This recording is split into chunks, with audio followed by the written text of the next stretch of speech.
Muy buenas tardes a todos.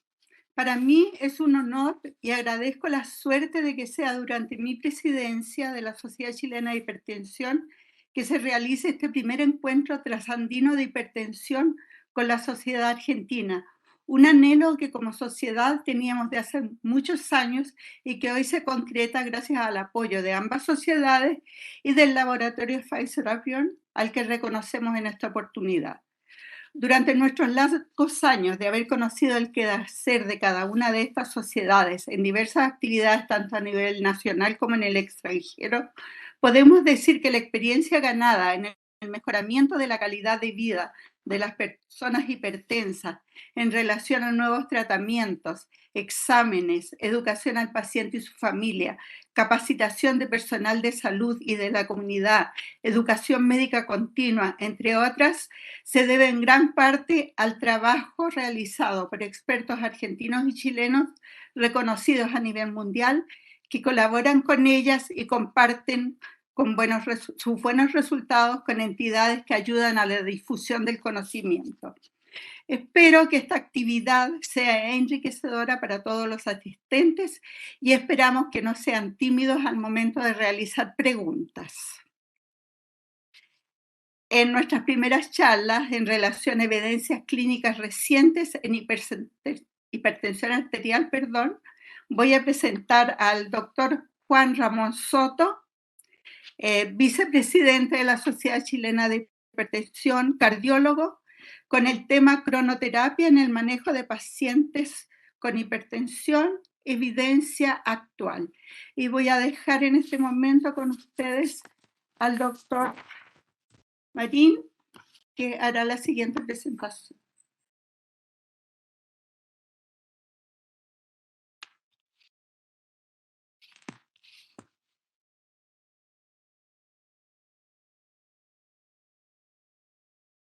¿Sí, el doctor Marín? Bueno, buenas noches a todos. Para mí también es un verdadero placer poder compartir este primer encuentro trasandino con la Sociedad Chilena de Hipertensión Arterial y compartir esta moderación con Patricia Morgado, mi colega y presidenta de la Sociedad Chilena de Hipertensión Arterial. Así que bueno, damos paso al primer disertante, que es el doctor Juan Ramón Soto.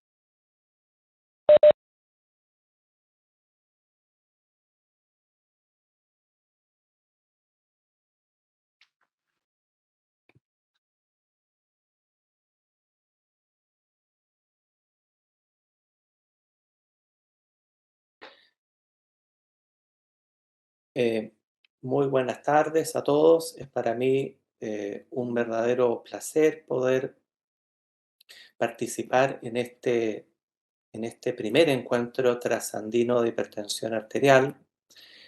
Y es para mí muy grato presentarles esta primera conferencia, la cual se titula Cronoterapia en el manejo de la hipertensión arterial, evidencias actuales.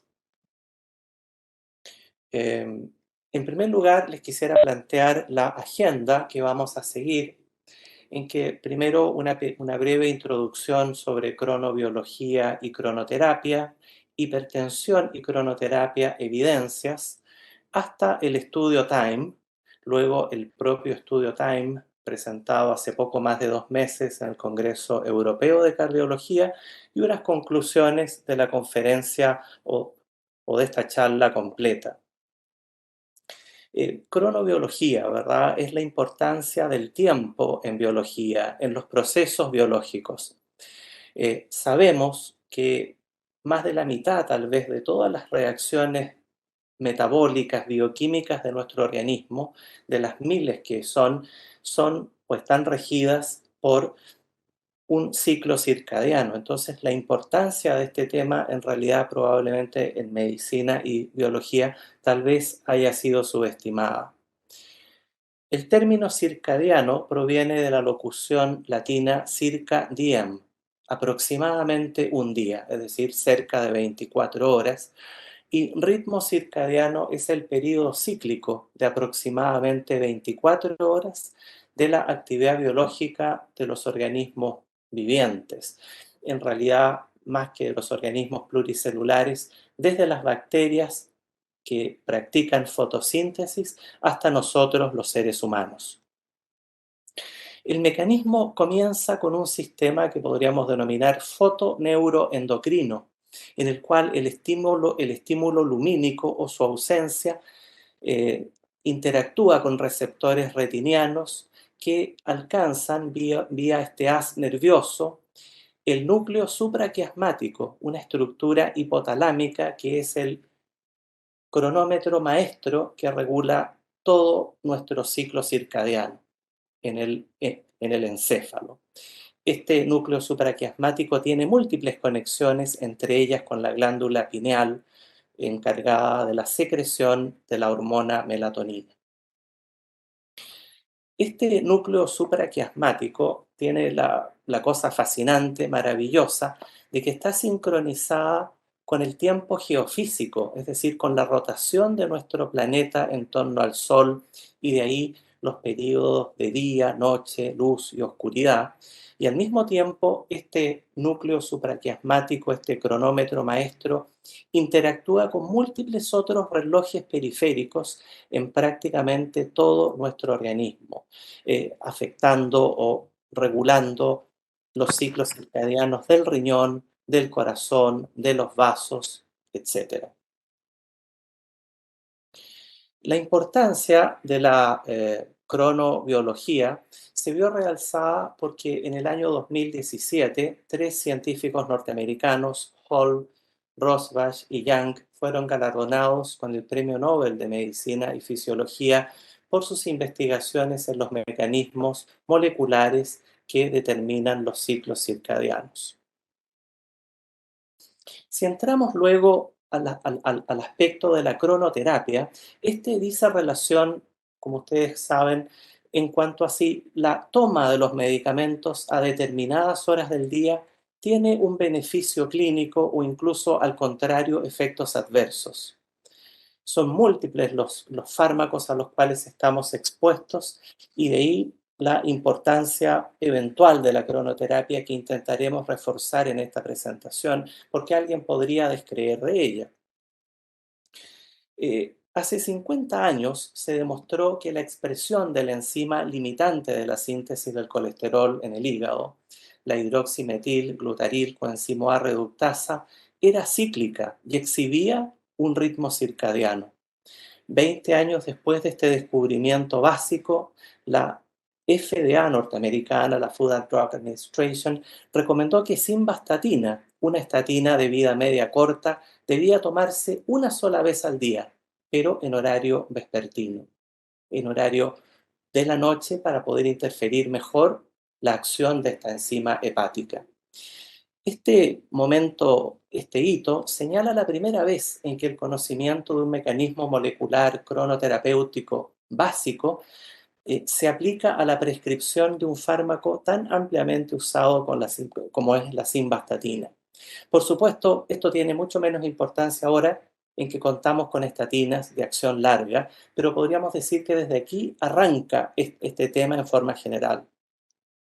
Sabemos que en los seres humanos normales la presión arterial sigue un ritmo circadiano que es claro y reproducible.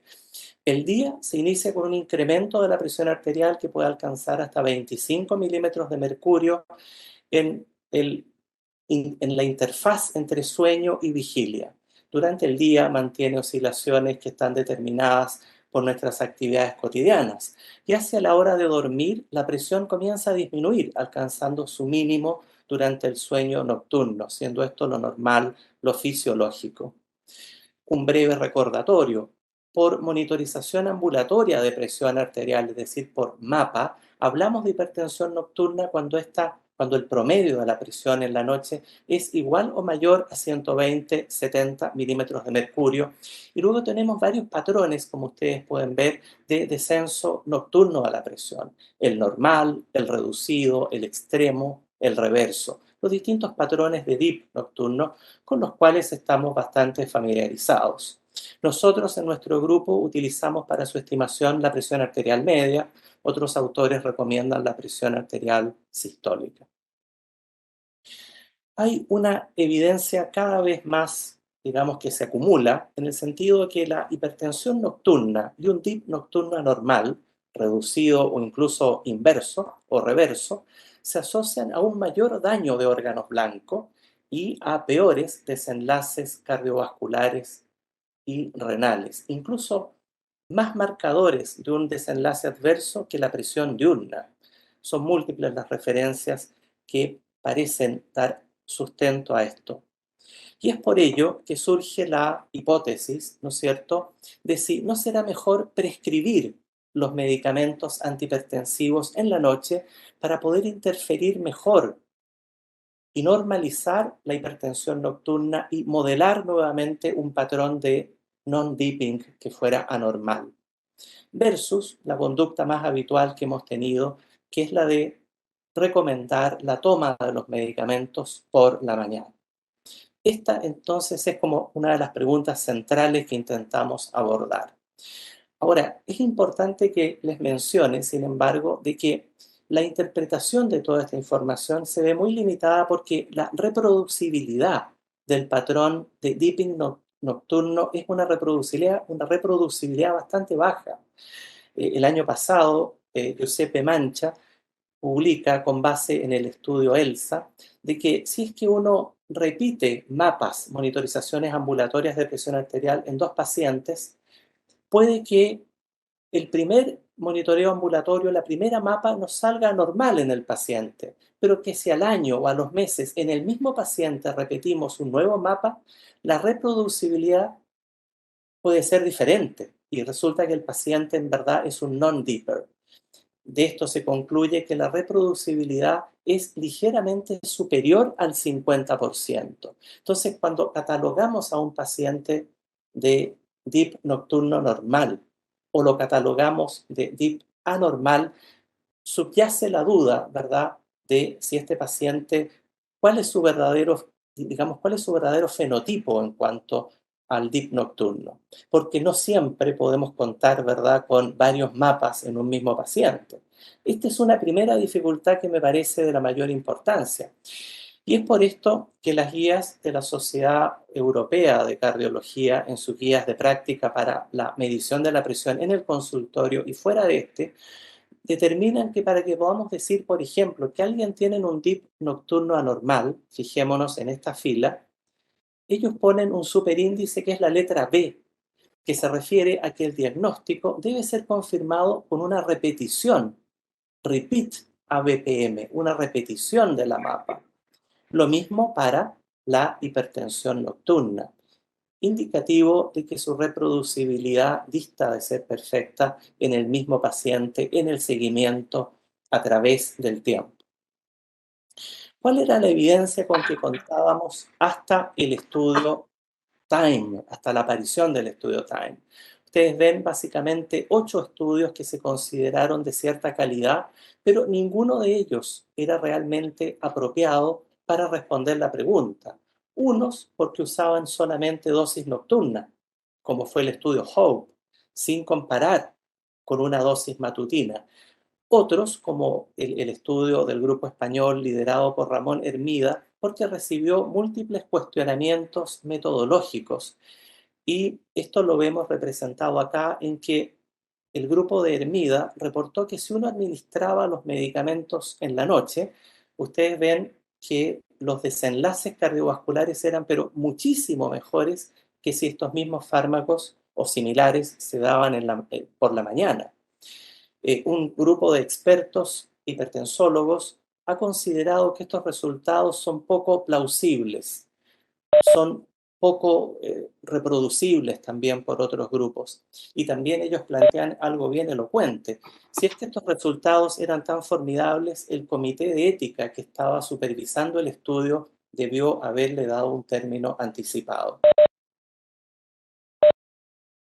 Es así como un grupo de importantes expertos mundiales, ¿verdad?, de 2 continentes, han hecho una publicación y un llamado a no considerar los datos del proyecto de cronoterapia IGEA. De tal manera que en verdad estábamos hasta la publicación del estudio Time bastante a oscuras respecto del tópico que nos ocupa. Otra de las preguntas que uno se puede formular como clínico es si puede haber riesgos para el paciente al tomar todos los medicamentos antihipertensivos en la noche, como algunos autores han preconizado, por ejemplo, el grupo español recién aludido. Y esto es porque hay estudios que muestran que especialmente en pacientes de edad avanzada, personas grandes, como dicen en Argentina, un descenso exagerado de la presión podría suscitar isquemia miocárdica en coronarios, infartos cerebrales silentes o caídas nocturnas en aquellos que han de levantarse al baño por la nicturia, o incluso pérdidas parciales del campo visual en los afectados por glaucoma.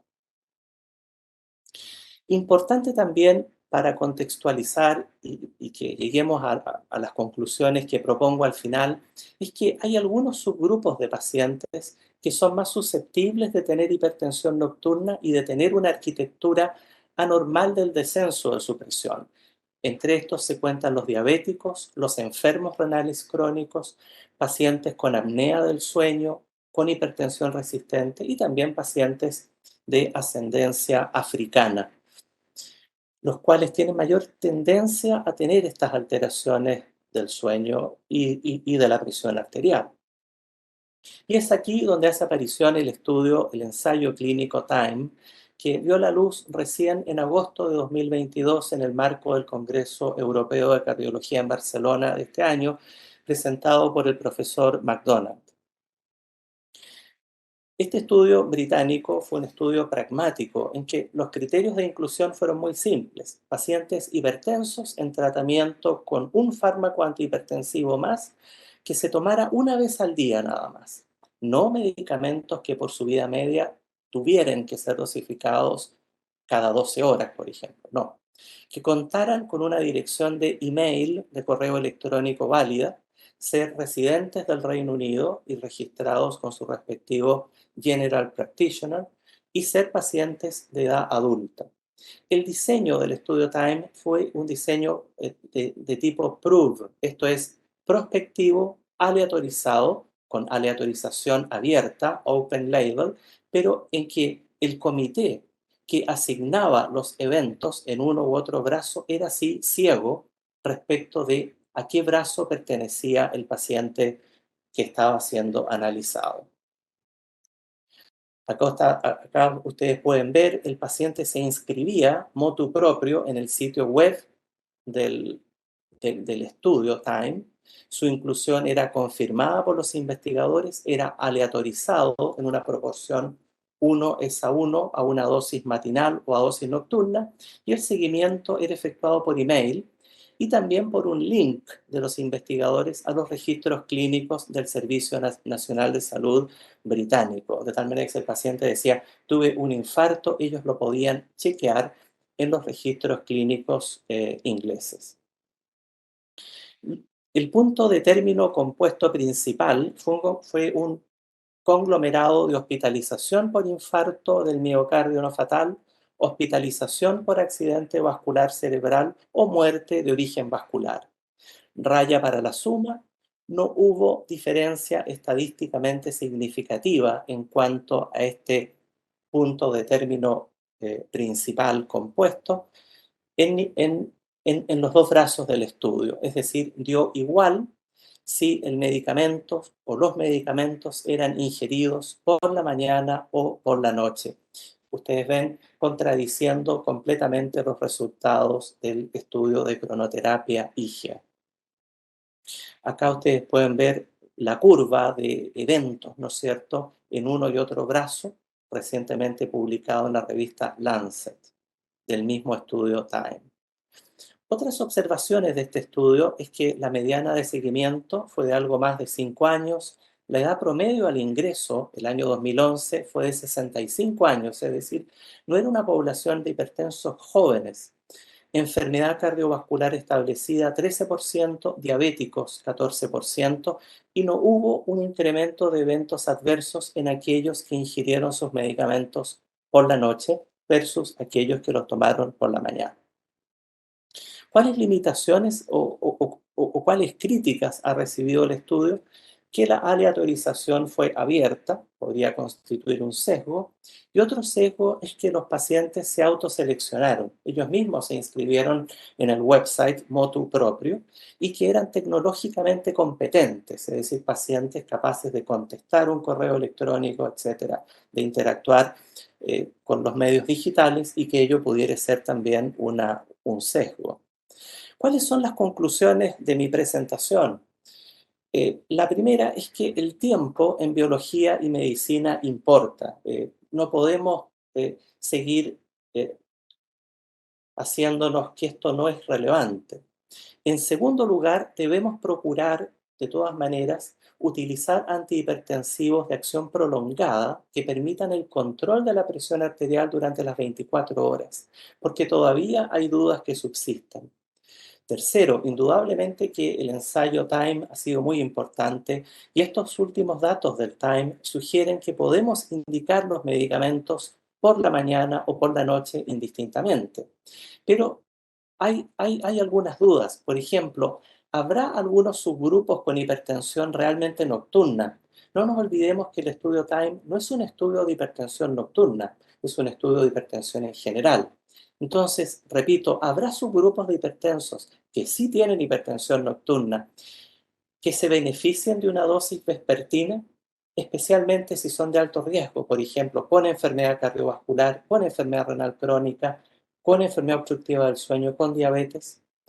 Y mi idea general, de todas formas, es que debemos seguir prefiriendo la dosis matinal por dos motivos. Una es que hay diversos estudios que muestran que la dosis matinal concede al paciente o permite una mejor adherencia del paciente que la dosis vespertina. Y segundo, porque la mayoría de los estudios de hipertensión arterial que tienen desenlaces que nos hablan del beneficio del tratamiento de la presión arterial han utilizado los medicamentos por la mañana, no por la noche. Como ustedes ven, siguen habiendo dudas, y por eso termino citando a Jorge Luis Borges, que en 1932, en Discusión, escribió: "No puede haber sino borradores. El concepto de texto definitivo no corresponde sino a la religión o al cansancio". Muchas gracias por su atención. Muchísimas gracias, doctor Juan Ramón Soto, por su excelente presentación. Y vamos a dar paso a la segunda disertación a cargo del doctor Nicolás Rena.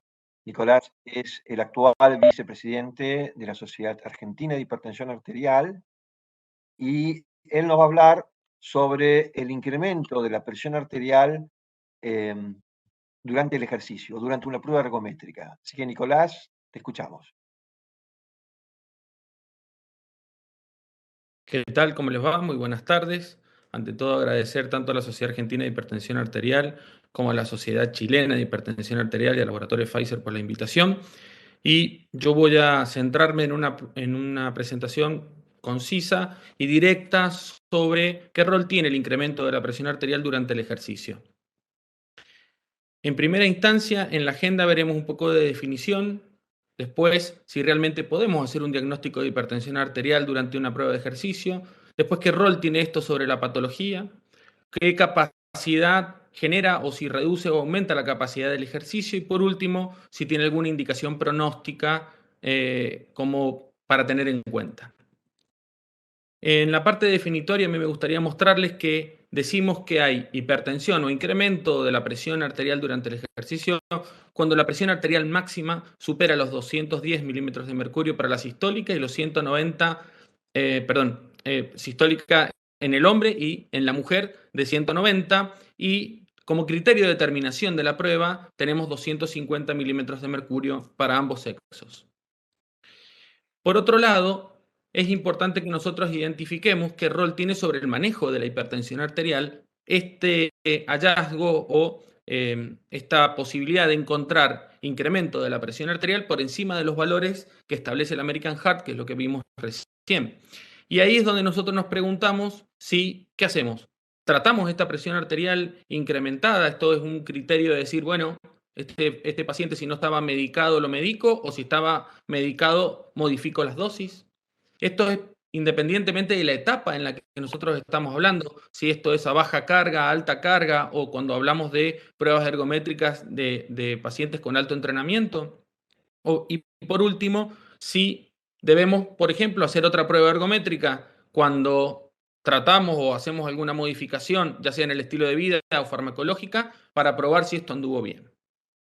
Entonces, yo quiero un poco recordar qué sucede con la presión arterial durante el ejercicio físico para que nosotros podamos entender algunos resultados que tenemos de los ensayos clínicos. En primera instancia, el ejercicio lo que va a hacer es, por un lado, un descenso o mantenimiento de la presión arterial diastólica, que tiene que ver con la caída de las resistencias periféricas, y por otro lado, el aumento del gasto cardíaco va a condicionar un aumento de la presión arterial sistólica.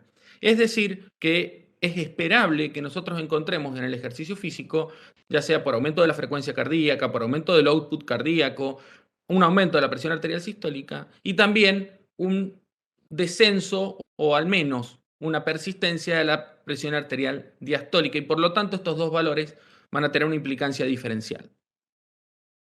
Por otro lado, no quiero dejar de marcar que si estamos diciendo que el gasto cardíaco aumentado va a aumentar la presión arterial sistólica, ¿tengo que considerar hipertensión arterial sistólica en el ejercicio? ¿Esto indica necesariamente hipertensión arterial o lo tomo como una respuesta fisiológica? Yo voy a intentar contestar estas preguntas en las próximas diapositivas. Fíjense aquí, este es un estudio del doctor Lagertz, que presentó este trabajo en el europeo de este año en Barcelona, en el cual intenta evaluar posterior a una prueba ergométrica con un monitoreo ambulatorio de la presión arterial, qué rol tiene sobre el diagnóstico de la presión arterial. Y acá no voy a hacer un pequeño comentario sobre la toma de la presión arterial, porque lo quiero hacer sobre el final de la charla. Pero ustedes pueden ver que cuando evaluaban, por así decirlo, el rol que tiene el gasto cardíaco sobre la presión arterial sistólica y a su vez la carga que yo le voy empleando a ese paciente en la prueba ergométrica, tiene una relación claramente, una correlación positiva. Y esta correlación positiva se mantuvo en todos los pacientes del estudio, es decir, todos los pacientes que aumentaron el output, el gasto cardíaco, que aumentaron la carga, aumentaron la presión arterial sistólica. Y ahora, al final de la prueba, lo que hacíamos es un mapa.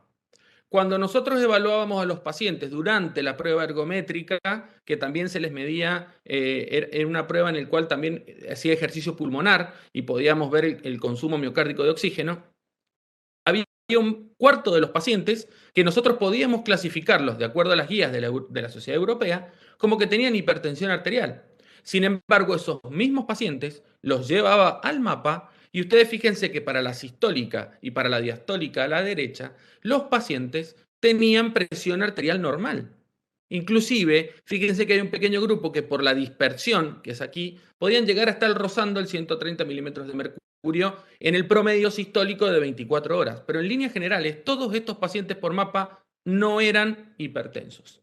Es decir, que este aumento probablemente de la presión arterial, que yo además le hago un mapa sumado a la presión del consultorio, no tenía una correlación con lo que nosotros tenemos estandarizado como diagnóstico de la hipertensión arterial. Y por lo tanto, la única variable que dio una correlación para asumir o para interpretar era la edad, que dio una relación significativa. Pero también la edad tiene un aumento de la presión arterial sistólica propio de la edad y del endurecimiento vascular. Por lo tanto, este hallazgo de edad como un valor de P significativo en el estudio le quita un poco de fuerza a esto de utilizar la prueba ergométrica, como muchas veces escuchamos, para hacer diagnóstico de hipertensión arterial o inclusive, como vamos a ver más adelante, para evaluar el tratamiento antihipertensivo. Entonces, desde mi punto de vista y con lo que yo les acabo de mostrar, para mí la prueba ergométrica no es igual a diagnóstico de hipertensión arterial. La prueba ergométrica evalúa una situación fisiológica en el ejercicio que no se correlaciona con lo que nosotros vemos en las guías de diagnóstico de la hipertensión arterial. Por otro lado, yo les quiero hablar si estos pacientes perdían una capacidad del ejercicio y por lo tanto tenían algún hallazgo desde el punto de vista vascular y patológico. Y como yo les dije inicialmente, subo la carga, sube la presión arterial sistólica. Yo desde ese punto de vista que quiero que ustedes vean que acá tenemos un estudio de Richard publicado hace poquito y que inclusive después valió una editorial en el cual los pacientes que tenían respuesta exagerada de la presión arterial en el ejercicio, y ya la clasifico de otra forma, por lo que les acabo de decir hace un ratito, no tenían ninguna relación en absoluto con la pérdida de la capacidad funcional, inclusive hasta tenían mejor capacidad funcional, y esto tampoco implicó ninguna correlación positiva con hallazgos relacionados con el endurecimiento vascular. Es decir, estos pacientes tenían una capacidad funcional que no correlacionaba ni para bien ni para mal con la prueba del ejercicio por la dispersión que esto relacionaba, ni tampoco tenían una patología vascular asociada. Es decir que se carece realmente de evidencia para decir que una respuesta normal al ejercicio en la presión arterial sistólica en sujetos que están condicionados para el ejercicio los vincule con que aparezca o no aparezca la presión arterial sistólica incrementada en el ejercicio y que esto a su vez sea patológico. Dicho de otra manera, los pacientes que inclusive son deportistas y que están acostumbrados al ejercicio hacen presión arterial sistólica, un incremento exagerado de la presión arterial sistólica durante el ejercicio y eso no se correlaciona con la patología. Por lo tanto, las otras dos hipótesis de la agenda que yo les había mostrado, para mí tampoco existe evidencia para demostrar que sea patológico, que cambie que sea fisiopatológico por otro lado y que además al paciente le impida hacer un adecuado ejercicio.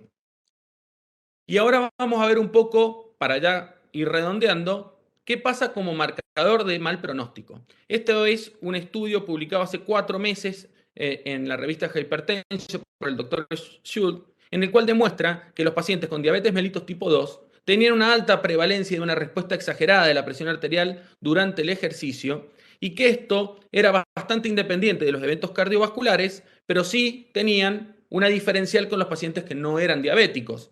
Entonces, en este estudio, él plantea que probablemente este grupo de pacientes pueda tener algún rol diferencial pronóstico cuando son diabéticos y tienen esta respuesta exagerada, diferente a los pacientes que no lo son. Sin embargo, no hay una reacción de causalidad porque el estudio no lo evaluó para esto. Y hasta ahora lo que yo puedo decirles del ejercicio es que desde el punto de vista hemodinámico, desde el punto de vista de las arterias, desde el punto de vista cardiovascular, cardíaco fundamentalmente, desde el punto de vista del sistema nervioso, como así también evaluado a través de los ensayos clínicos y evaluando factores de riesgo, yo no puedo decir que el ejercicio no sea beneficioso para la salud. Y que todos los datos que tengo es que pacientes que realizan ejercicio físico, en líneas generales, mejoran tanto su performance, su estado o su capacidad funcional, mejoran los outcomes cardiovasculares y mejoran inclusive, en algunos estudios, la presión arterial. Por lo tanto, yo no puedo relacionar un exagerado incremento de la presión arterial sistólica en el ejercicio con cualquiera de todas estas alteraciones, ya sea desde el punto de vista patológico, como así también en el daño de órgano blanco. Fíjense este pequeño estudio de Jones, este es del grupo de Burnier, y también está el doctor Schurz en el estudio, este es publicado hace 3 meses en el Journal Hypertension, en el cual plantean algo de lo que yo les estaba diciendo recién. Los antihipertensivos, un tratamiento antihipertensivo eficaz, era capaz de modificar tanto la capacidad funcional como el pronóstico de los pacientes hipertensos cuando se evaluaba esto. Acá están los grupos por separado, se los pinté de color para que ustedes puedan ver el exagerado de sistólico, el exagerado de diastólico, de media de la presión de pulso. Y ustedes fíjense que ante un tratamiento eficaz antihipertensivo, tanto en el mapa como en el consultorio, los pacientes podían tener hipertensión en el ejercicio y que tenían alguna correlación con eventos cardiovasculares, pero inclusive cuando no lo tenían, los eventos cardiovasculares podían sostenerse. Entonces, independientemente del control que tengamos de la presión arterial de reposo y a pesar de un buen tratamiento antihipertensivo, esto no necesariamente va a condicionar que este paciente no tenga una respuesta exagerada durante el ejercicio y que esto a su vez no pueda condicionar, como pasa aquí en los pacientes con la diastólica, sobre todo, como también de la sistólica, puedan tener algún riesgo cardiovascular agregado, un riesgo cardiovascular residual, que no tiene que ver ni con el tratamiento antihipertensivo ni con el diagnóstico. Este es otro pequeño estudio en el cual, hace ya un tiempo, los pacientes que iban a denervación renal, como buscando un beneficio adicional, se les hacía una prueba de ejercicio tanto a los 3 meses, línea de base, 3 meses y 6 meses. Acá se les pone fundamentalmente los 6 meses. Y fíjense que después de la denervación renal, los pacientes mejoraban la hipertensión o el aumento exagerado de la presión arterial durante el ejercicio. Sin embargo, si ustedes pueden ver en la sistólica máxima, si bien es mejor, no deja de ser un hipertenso, porque la media está por arriba de 170, por decirlo de alguna manera. Es decir, mejoraban, podían tener mejores presiones durante el ejercicio, pero esto no impidió que los pacientes de igual forma tuvieran un pronóstico igual o extremadamente similar a los pacientes que no hacían denervación renal o que no tenían respuesta exagerada posterior a la denervación renal. Disculpe. Lo que yo creo que es importante es lo que yo les dije recién. La evidencia es incontroversible de que el ejercicio es una terapia fundamental para la prevención, el tratamiento y el control de la presión arterial, y que además reduce los eventos cardiovasculares, y que si ustedes pueden ver acá en cualquiera de los grupos etarios de este estudio de Sherman, independientemente de que pudieran tener una respuesta exagerada de la presión arterial sistólica durante el ejercicio, los outcomes eran beneficiosos para aquellos pacientes que lo hacían en forma rutinaria, y esto es lo que recomienda la guía. Entonces, haciendo un pequeño resumen, yo les podría decir, la exposición al alto gasto cardíaco y aún así al aumento de la presión arterial sistólica está asociado a que tengan mayor compliance vascular, disminuye la prevalencia de hipertensión arterial, como les mostré 3 diapos atrás, y tienen menos eventos cardiovasculares, como les mostré en la anterior. Y para mí, probablemente el aumento exagerado de la presión arterial en el ejercicio pueda deberse a algo nada más que relacionado con la fisiología o inclusive con la salud. Por lo tanto, no creo o no hay evidencia para pensar de que pueda ser un marcador de mal pronóstico. Ahora el punto fundamental, y acá me sumo a mi mentor, el doctor Marín, en el cual decimos, ¿cómo tomamos la presión arterial? Durante el ejercicio y en el consultorio, pero centrémonos en el ejercicio. Un paciente subido a una cinta, a una bicicleta, con el brazo colgando, por más que yo se lo pueda apoyar en algo, con un dispositivo que pueda ser validado, ¿es una prueba real de que yo estoy tomando bien la presión arterial? ¿O lo único que me está demostrando es qué es lo que sucede con ese paciente durante el ejercicio y que esa presión, ya sea de reposo o en las etapas, realmente pueda tener alguna vinculación con lo que está a la derecha, que es el tensiómetro sentado en el consultorio, con el reposo, con el paciente apoyado, con todas las condiciones necesarias o más allá, con el mapa?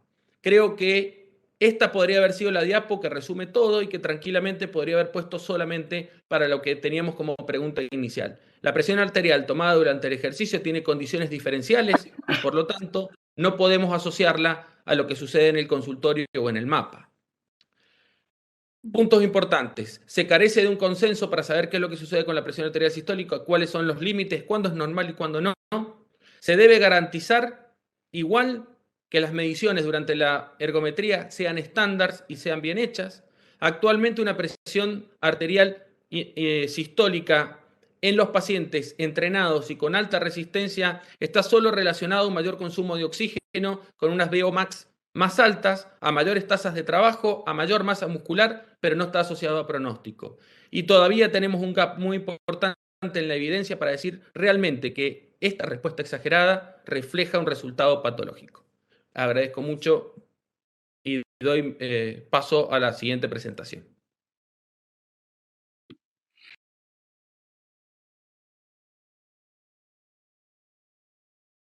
Bueno, vamos a continuar, vamos a presentar a los panelistas o vamos a dejar todo para el final. Me quedé con la duda. Ya, yo lo presento entonces. Ya. Bueno, yo voy a presentar al doctor Jorge Jalil, cardiólogo. Jorge ha sido presidente de la Sociedad Chilena de Hipertensión en 2 ocasiones, así que es una de las personas que más experiencia tiene en nuestra sociedad. Así que para mí es un gusto presentarlo, lo conozco hace muchísimos años.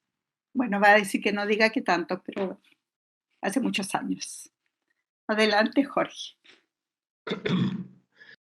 Muchas gracias, Patricia. Estoy muy contento de estar esta noche en este encuentro trasandino con temas muy relevantes que tienen que ver con evidencias clínicas recientes en hipertensión, que es probablemente lo que nos tiene que convocar también para encuentros futuros. Voy a hablar yo de hipertensión enmascarada. Primero que nada, la hipertensión enmascarada, la definición es habitualmente una presión que es normal en el consultorio, en la consulta, pero que está elevada en el holter de presión. La cosa se complica si tenemos sujetos sin tratamiento o con tratamiento y tenemos una hipertensión enmascarada, como ya la definimos, pero también en pacientes bajo tratamiento se produce este efecto de hipertensión o efecto enmascarado, como se ve acá, o sea, pacientes que tienen una presión normal bajo tratamiento en consultorio, pero son hipertensos con el holter de presión, independientemente de las cifras que nosotros utilicemos. Características clínicas habituales, está el sexo masculino y la edad, que son no modificables, pero también está el sobrepeso, la obesidad, la diabetes, el tabaquismo, el consumo regular de alcohol. La actividad física diurna también está el exceso y respuestas exageradas de la presión en el test de esfuerzo.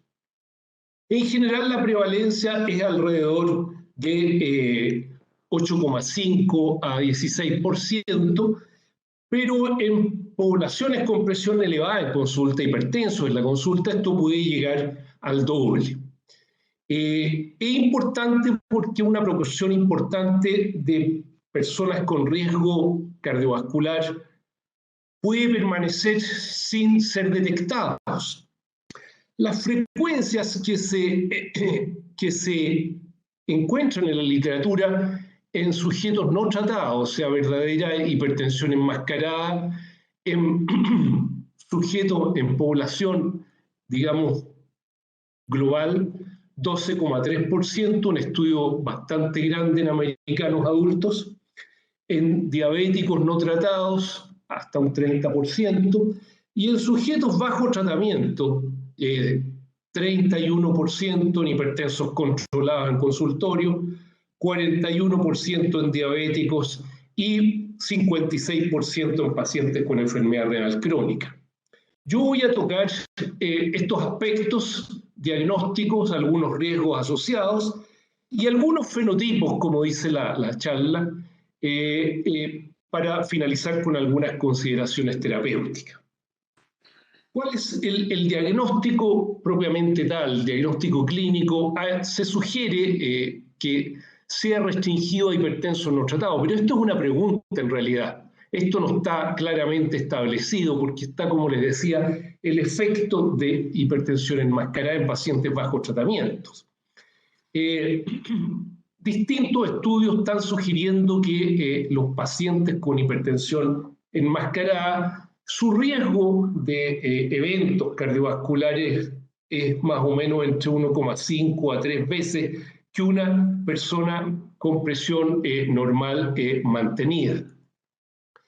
El diagnóstico habitualmente se hace con holter de presión o también con presión ambulatoria medida en la casa, con estos dos métodos, ¿ya?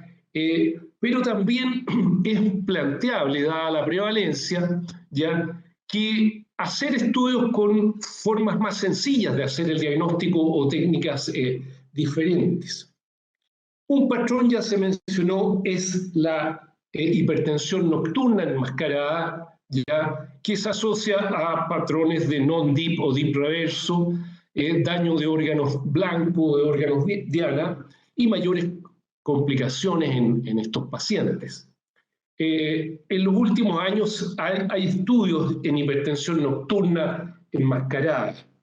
Este es un estudio bastante grande con un seguimiento de 10 años en 3.500 y tantos pacientes en consultorio en 3 continentes, y acá lo que se vio, los riesgos asociados a hipertensión nocturna versus normotensión y mortalidad global en esta cohorte, ya 29% aquellos con hipertensión nocturna enmascarada, y de todo tipo de eventos cardiovasculares un 38% mayor. Un tema importante que también se mencionó es la reproducibilidad de la hipertensión enmascarada con la monitoría de presión arterial. Un metaanálisis acá bastante reciente muestra que la correlación no es muy buena, es 0,41, cuando habitualmente más cerca de 0,8 a 1 es buena. Sin embargo, la reproducibilidad de la hipertensión enmascarada es bastante mejor que con automonitoría en domicilio. Como se ve acá, esta cifra globalmente baja a 0,26. ¿Ya? De manera que el Holter resulta el mecanismo, el método, digamos, el más preciso. Y uno podría decir que es mayor en pacientes sin tratamiento antihipertensivo previo, esto lo resaltan varios autores, y sin cambio de tratamiento antihipertensivo entre 2 mediciones. Los fenotipos de hipertensión enmascarada en el consultorio y en consultorio pueden no presentar estabilidad en el tiempo, y se sugiere precaución con su relevancia pronóstica. ¿Cuáles son los riesgos asociados? Esta es la cohorte de Dallas, que es una cohorte de 3.000 y tantos pacientes hipertensos, ya la mitad afroamericanos, un seguimiento de 9 años, y la prevalencia de hipertensión de delantal blanco aquí fue 3,3% versus más o menos 4 veces o 5 veces más la de hipertensión enmascarada. Esta es una población relativamente joven, entre 40 y 50 años, y aquí están los grupos con hipertensión sostenida, hipertensión enmascarada, hipertensión de bata blanca y normotensos, ¿ya? En estos pacientes, digamos, versus normotensos, en los 3 tipos de hipertensión, el índice de masa corporal fue mayor, la diabetes fue mayor. Como se ve acá en hipertensión enmascarada, presión normal en consulta y aumentada en el Holter de presión, al revés de lo que se observa en los sujetos con hipertensión de delantal blanco. Bueno, aquí en ambos casos, tanto en hipertensos de delantal blanco como enmascarado, hubo marcadores de daño como el aumento de la velocidad de onda de pulso, que refleja rigidez arterial, aumento de cistatina T, C y aumento de la relación albúmica creatinina en orina, que refleja ya daño renal. En esta cohorte, los riesgos de eventos cardiovasculares fueron relativamente similares para hipertensos enmascarados, hipertensos de delantal blanco. Estos eran todos sujetos, digamos, hipertensos. Y lo que también, si uno compara hipertensos en consultorio o en la consulta no tratados versus hipertensión enmascarada, la mortalidad es bastante mayor en sujetos con hipertensión enmascarada, y también la mortalidad global, como dan a conocer distintos estudios, y también la incidencia de ACV, de enfermedad cardíaca, coronaria y renal. Respecto a los fenotipos, algunos fenotipos, un estudio interesante que apareció es el rol que tiene el aumento de la presión sistólica en cambio de supino a de pie como predictor de hipertensión enmascarada. Y este es un estudio bien interesante, bastante reciente, en que tomaron hipertensos, digamos, en etapa 1, jóvenes, la mayoría hombres, ya era un grupo bastante de 1000 y tantos pacientes, y en los cuales lo que hicieron ellos fueron tomarles la presión, por supuesto, al principio, pero también tomaron esta diferencia entre presión supino, acostado, y de pie, un promedio de 6 mediciones separadas en 2 semanas. Y definieron como hiperreactivos un aumento de la presión sistólica mayor de 6,5, reflejando el decil superior. Después de 3 meses, en relación al holter de presión, lo que vieron en estos sujetos se distribuyeron en hipertensos sostenidos, enmascarados, bata blanca o normotenso, de acuerdo al holter, mayoritariamente como hipertensión sostenida.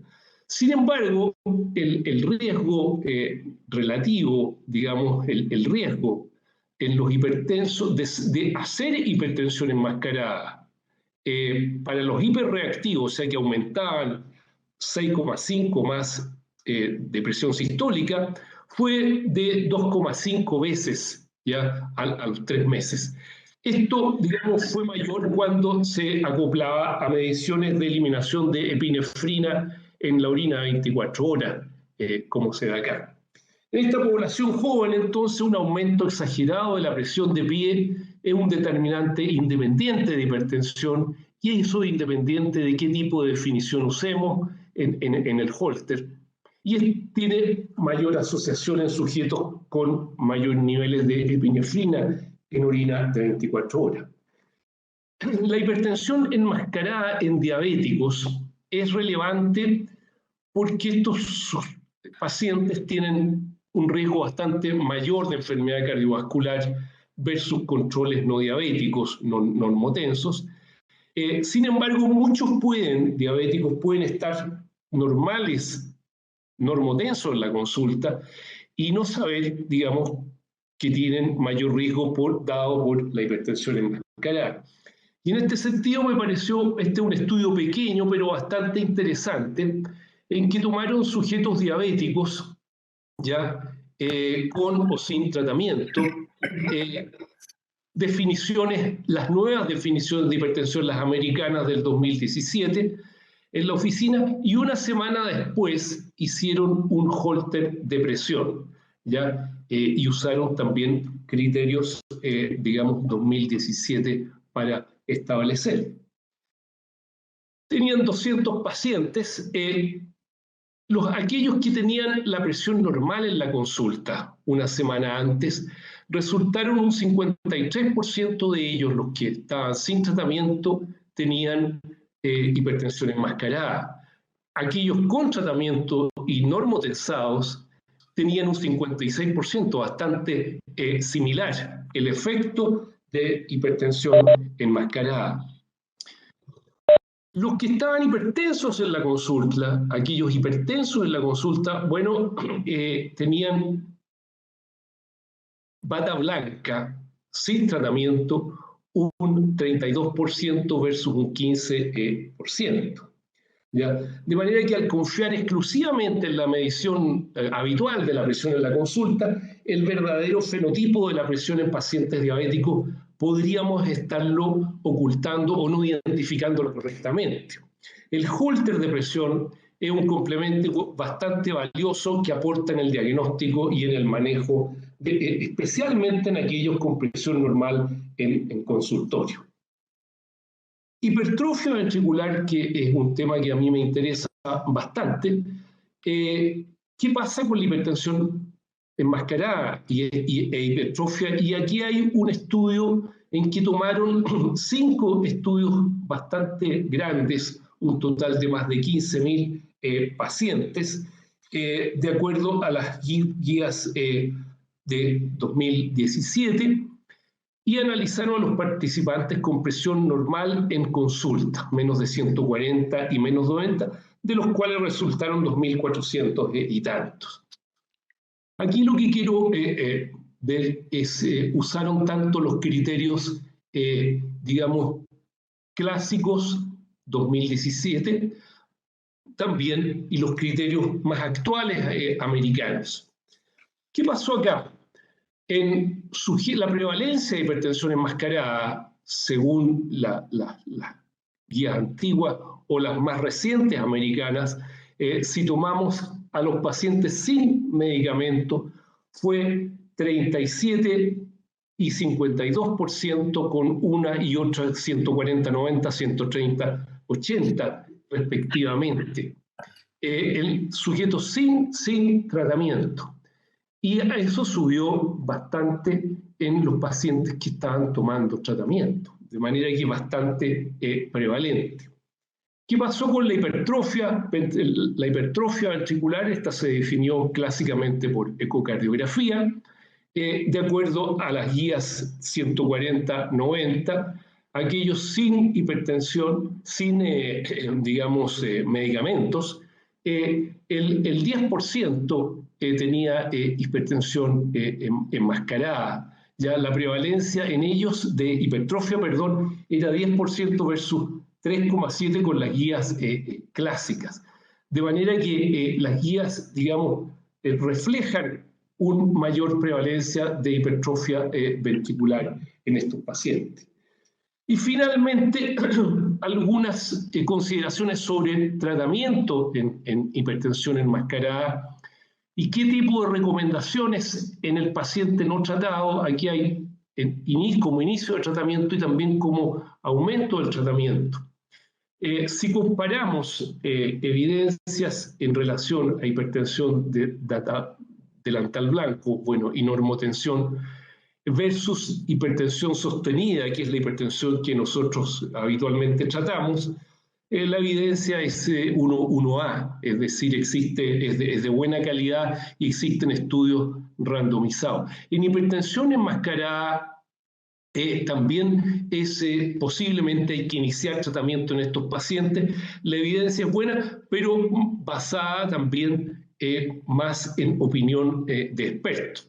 Pero claramente hay que tratar a estos pacientes por los riesgos asociados. Se ha quedado pegado esto acá. Vamos a ver qué pasó.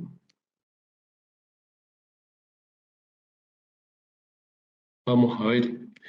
Y respecto a intensificar el tratamiento en estos pacientes, en base también a la clase, bueno, en delantal blanco y no hipertensión controlada, claramente no. En hipertensión que no está controlada, claramente sí, la evidencia es 1A. Y respecto de intensificar el tratamiento en pacientes ya bajo tratamiento, probablemente sí, y la evidencia sí que no existe tanta evidencia. He querido revisar estos aspectos en esta charla y algunas conclusiones que me parecen importantes. Procurar obtener cifras de presión fuera de la consulta o el consultorio en pacientes con presiones bajo 130-80, estando o no bajo tratamiento, en especial en sujetos con mayor riesgo cardiovascular basado en parámetros habituales o con alta probabilidad de efecto enmascarado, adultos mayores, hombres, diabéticos, sujetos con enfermedad renal crónica. Algo que es controvertido en este momento en cuanto a la hipertensión enmascarada o al efecto enmascarado es la falta de estudios clínicos con beneficio en el inicio o en la intensificación del tratamiento antihipertensivo. Muchas gracias, sobre todo también a aquellos que han hecho posible este encuentro. Muchas gracias. Bueno, muchísimas gracias, doctor Jorge Jalil. Excelente también tu presentación. Y has terminado en las conclusiones en relación a tratar de tener presiones por debajo de 130-80. Vamos a seguir con el próximo disertante, que justamente va a hablar sobre los objetivos terapéuticos en hipertensión arterial, y es el doctor Daniel Piscors. Daniel Piscors fue presidente de la Sociedad Argentina de Hipertensión Arterial y también presidente de la Federación Argentina de Cardiología, y es un gran amigo nuestro. Así que, Daniel, te vamos a escuchar.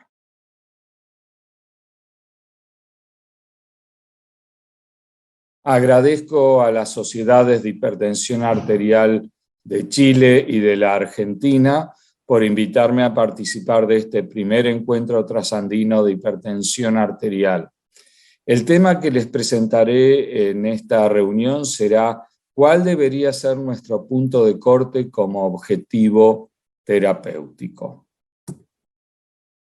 La relación entre presión arterial y riesgo cardiovascular por hipertensión arterial es positiva, continua y lineal. Y como se ha mostrado en estudios epidemiológicos, el riesgo comienza a partir de los 115-75 milímetros de mercurio. Sin embargo, desde un punto de vista clínico, habitualmente lo que se hace es trazar un punto de corte que, como se verá, es absolutamente arbitrario, y a partir de eso, todos los pacientes que presenten un valor por encima del valor normal considerado se consideran hipertensos, y todos los que estén por debajo se consideran no hipertensos. Esto es una forma habitual de la práctica clínica en considerar a los sujetos sanos o enfermos, pero como vimos, la relación es continua. ¿Y desde dónde surge este concepto?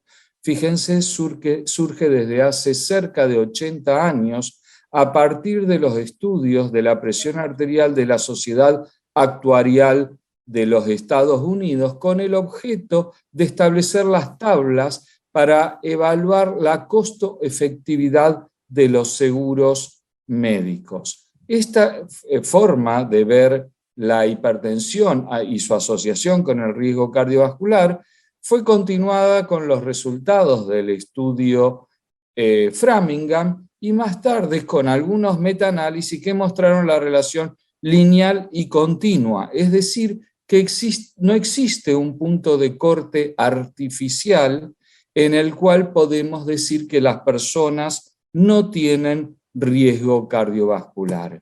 Y este es el gran problema que hemos tenido para definir lo que es hipertensión arterial a partir de los resultados contradictorios entre los estudios epidemiológicos y los ensayos clínicos controlados. Porque los ensayos clínicos controlados, hasta hace muy poco tiempo, habían mostrado que el rango de normalidad de la presión arterial oscilaba entre 130 y 80 milímetros de mercurio y que el rango de hipertensión era por encima de 140-90 milímetros de mercurio. Sin embargo, en los últimos años, algunos estudios y algunas revisiones han puesto en duda este concepto y han planteado la consideración de puntos de corte más bajos y objetivos de tratamientos más bajos. Veremos ahora en las próximas diapositivas cuál es el sustento para sostener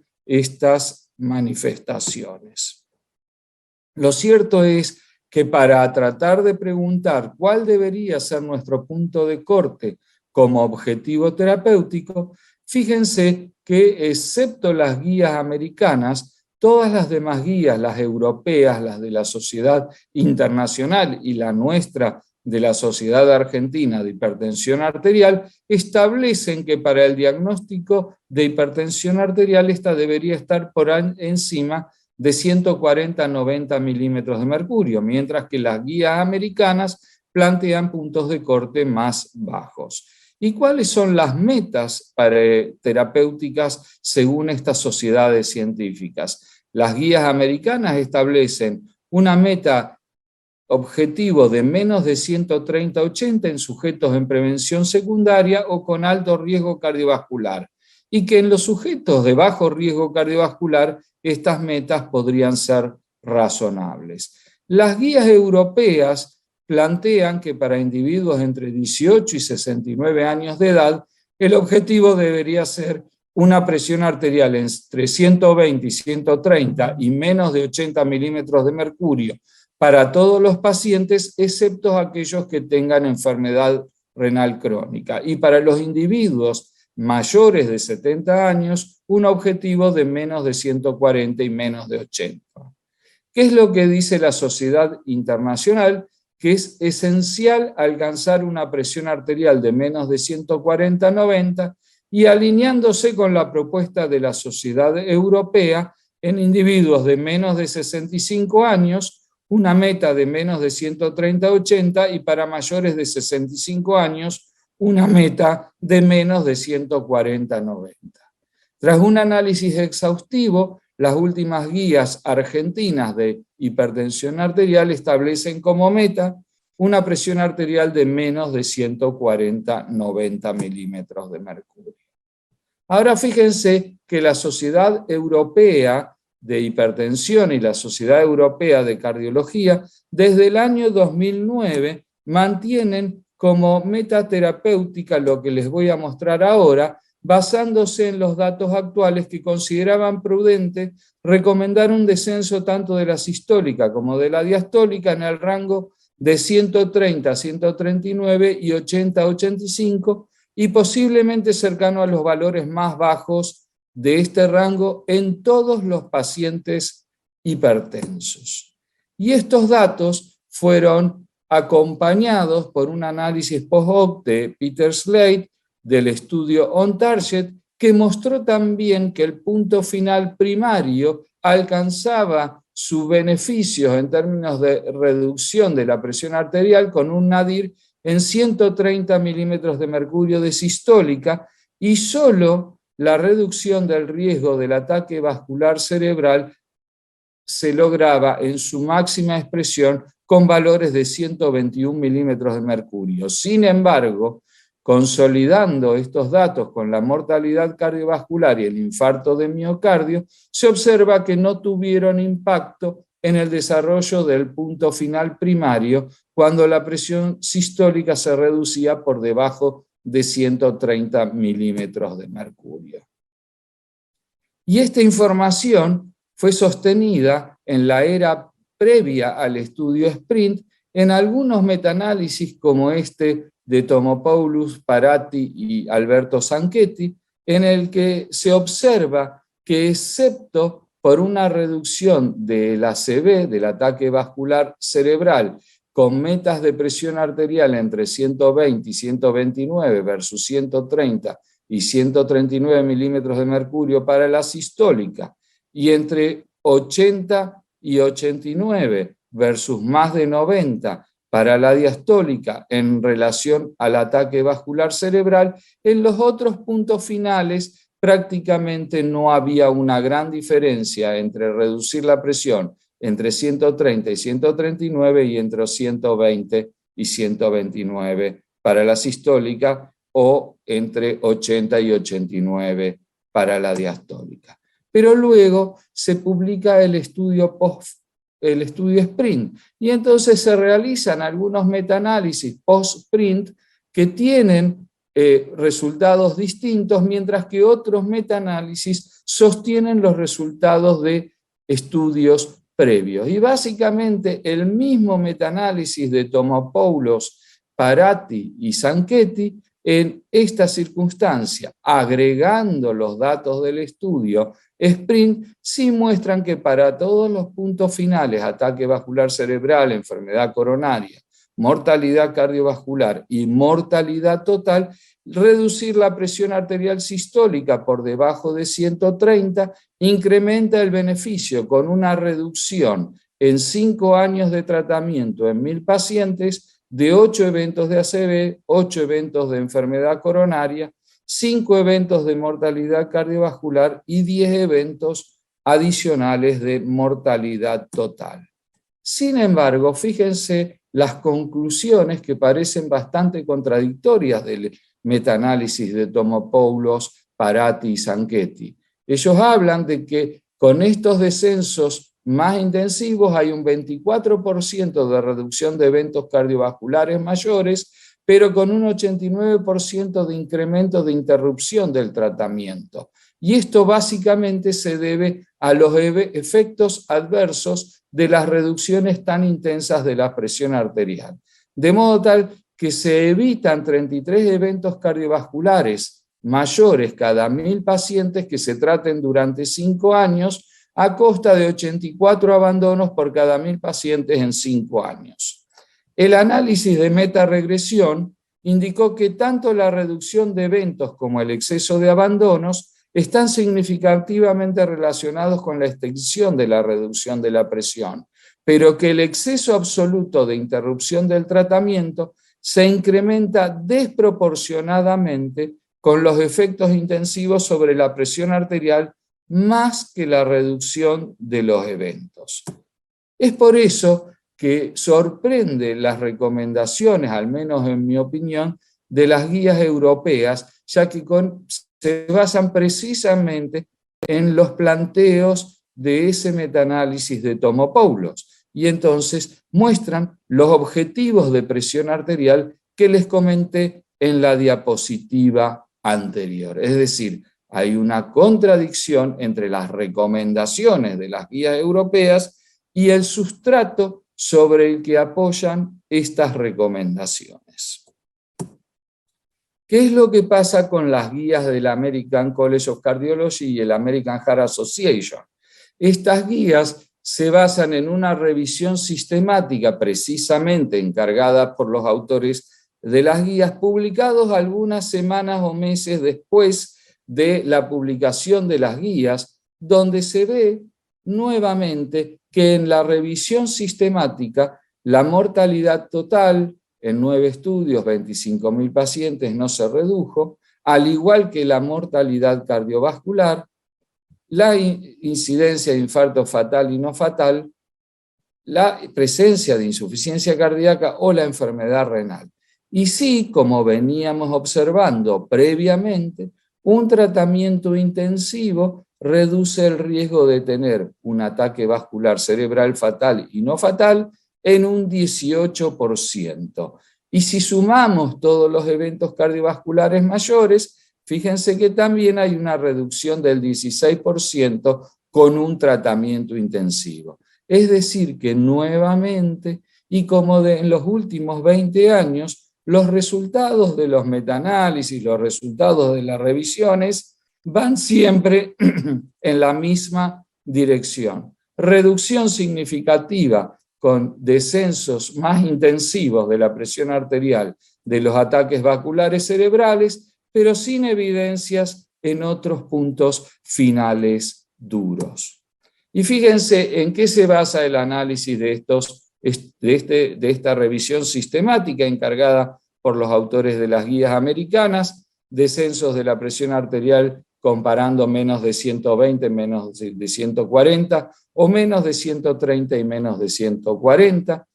Paradójicamente, el riesgo de ACV se reduce significativamente solo en el estudio ACCORD, que es un estudio que incluyó pacientes diabéticos, mientras que en el estudio SPRINT, que excluyó pacientes diabéticos, no se observan beneficios en términos de reducción de ACV. Tampoco muestran los otros estudios, excepto el SPRINT, reducciones en el riesgo de insuficiencia cardíaca y la misma dirección en cuanto a mortalidad por todas las causas. Solo el estudio SPRINT mostró en esta revisión sistemática que objetivos más intensivos de presión arterial son estadísticamente significativos para prevenir eventos. No así en la reducción del riesgo de infarto de miocardio. Ahora bien, ¿alguien sabe cómo se midió en la presión arterial en el estudio SPRINT? Y para eso nos tenemos que fijarnos en el manual de los investigadores que participaron. Y fíjense qué es lo que dice en el punto 5.3.1. Utilizando un equipo automático o manual si fuera necesario. El método preferido es el automático, ya que ofrece un reducido potencial de sesgos del observador y disminuye la demanda del equipo en términos de entrenamiento y esfuerzos de la colección de datos. es decir, que no está claramente definido cómo se midió la presión arterial en este estudio. Y no voy a entrar en las disquisiciones sobre las distintas metodologías para medir la presión arterial y los valores de equivalencia entre ellas, porque esto ya fue sumamente discutido en los últimos años. Vale decir que es muy confuso cómo se catalogaron a los pacientes en cuanto a sus valores de presión arterial en el estudio SPRINT, como para ser la piedra angular de las guías o recomendaciones vigentes en nuestros días.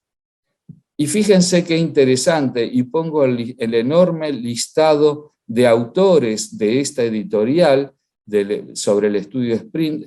Fíjense, todos los líderes de opinión europeos y algunos líderes de opinión chinos firmaron este documento donde dice, entre otras cosas, nosotros ciertamente simpatizamos con el dilema del comité del SPRINT, dividido entre la urgencia ética de no negar a los pacientes la mayoría de los beneficios del tratamiento y los riesgos de debilitar la evidencia por la que el estudio fue diseñado. Realmente una expresión irónica, pero que pone en duda los resultados del estudio SPRINT, firmado por la mayoría de los grandes líderes de opinión europeos, lo cual genera más confusión cuando leemos las guías europeas, porque finalmente gran parte de estos cambios se fueron apoyados en el estudio SPRINT.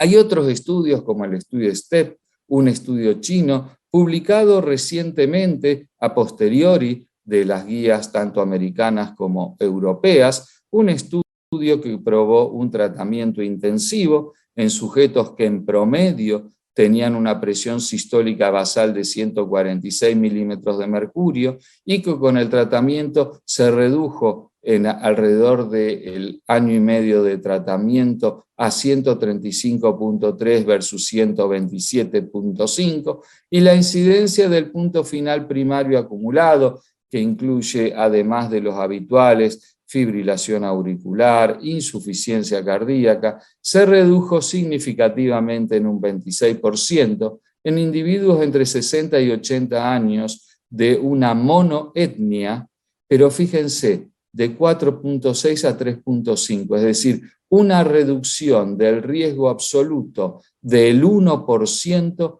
en 4 años de tratamiento. O sea, 4 años de tratamiento para evitar un punto final combinado cada 100 pacientes que incluye mortalidad total, infarto, ataque vascular cerebral no fatores, nueva fibrilación auricular, insuficiencia cardíaca y revascularización. Solo se evita con un tratamiento más intensivo un evento de todos esos cada 100 pacientes tratados en 4 años. Y también a posteriori se ha publicado el Blood Pressure Lowering for Prevention of Cardiovascular Events Across Different Levels of Blood Pressure, un metaanálisis de los trialistas de Inglaterra, que muestra que cada 5 milímetros de mercurio que se reduce la presión arterial en prevención secundaria, se reduce un 11% el riesgo de tener un evento cardiovascular mayor y en prevención primaria un 9%. De modo tal que esto muestra también una reducción lineal del descenso de la presión arterial en su impacto sobre eventos cardiovasculares. Pero este metaanálisis incluyó estudios históricos nada más. Es decir, que en prevención primaria menos del 20% estaban recibiendo estatina, en prevención secundaria más o menos el 50% estaban recibiendo estatinas y en prevención secundaria el 65% estaba recibiendo aspirina. Por lo tanto, ¿cuál habrá sido el riesgo cardiovascular de los estudios incluidos cuando hay una subutilización respecto a la práctica clínica habitual de medidas muy importantes en la prevención? Aún así, el estudio mostró ausencia de beneficio en prevención primaria con la presión sistólica es menor a 150 milímetros de mercurio. Y fíjense la cantidad de estudios que fueron excluidos de este metaanálisis, algunos de los más importantes de los últimos años. Por lo tanto, firmado por estos autores, este año en Journal of Hypertension, estos autores dicen que rechazan las conclusiones del estudio de metaanálisis porque no están suficientemente sustentadas.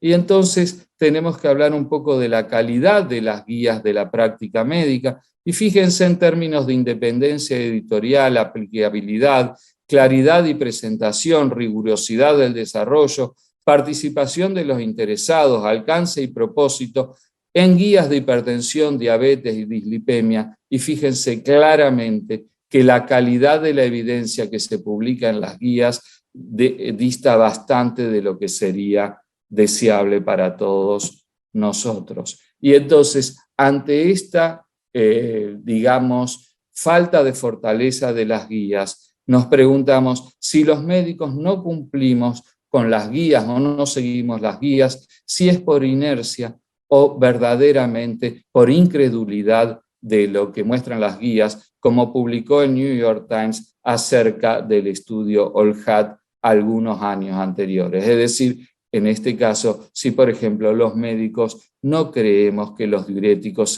deban ser las drogas de elección para tratar a nuestros pacientes hipertensos. Y para ir cerrando entonces, me resulta muy interesante esta editorial en Annals del doctor Eduardo Ortiz, un médico argentino residente en Estados Unidos, que plantea las consecuencias de un tratamiento intensivo de la hipertensión arterial que alcance valores inferiores a 120 milímetros de mercurio para la sistólica, con un promedio de aproximadamente 3 fármacos durante alrededor de 3,2 años, sería el beneficio en 16 pacientes en los que se previenen los eventos cardiovasculares, 22 pacientes que presentarán un evento adverso serio y 962 pacientes que no serán beneficiados ni sometidos a ningún tipo de efecto adverso.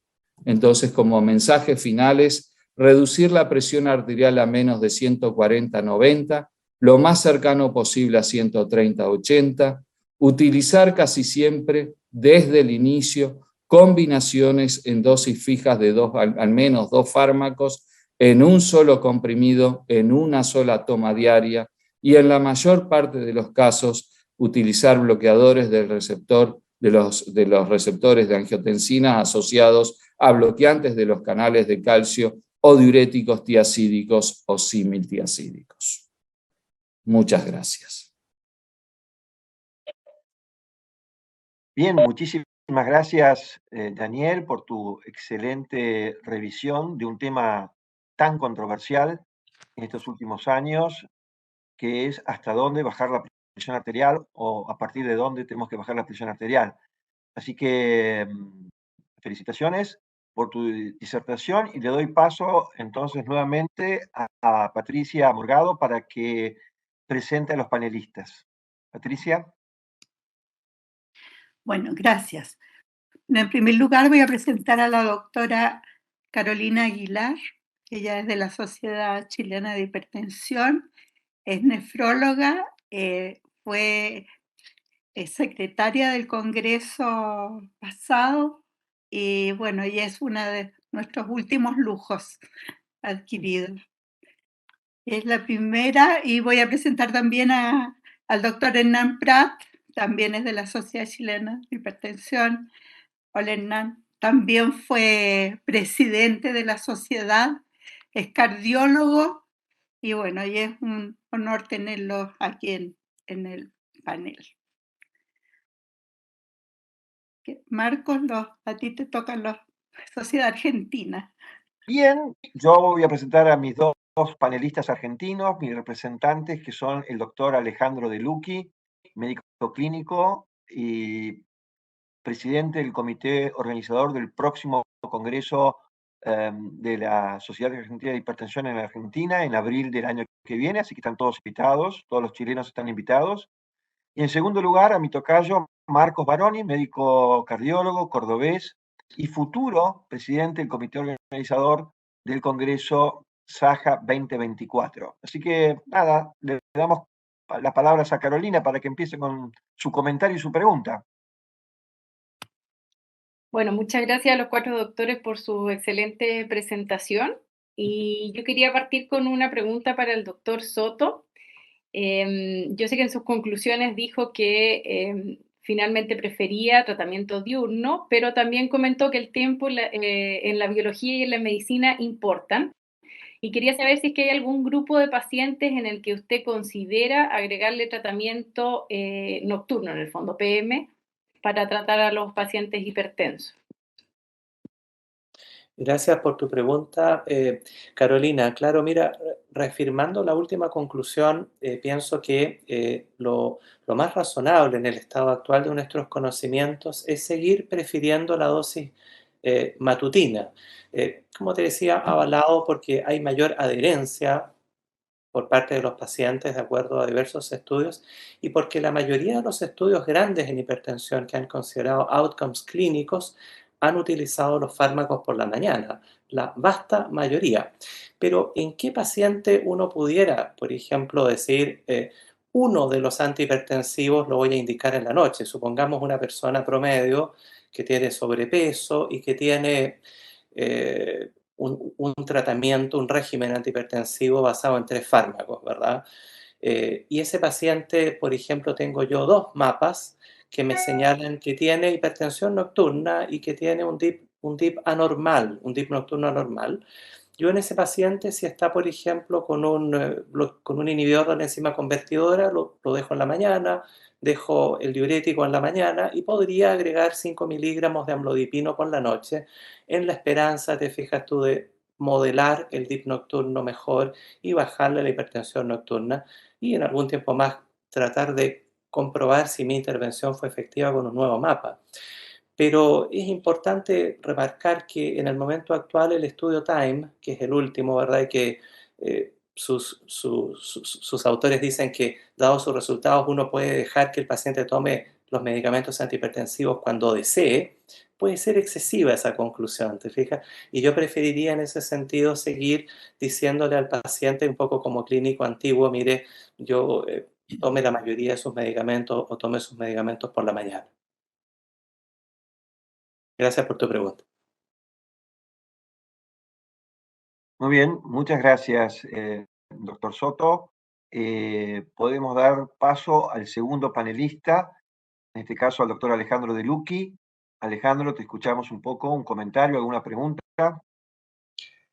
Bueno, gracias a la Sociedad Argentina de Hipertensión y a la Sociedad Chilena de Hipertensión por la invitación. Gracias por la presentación.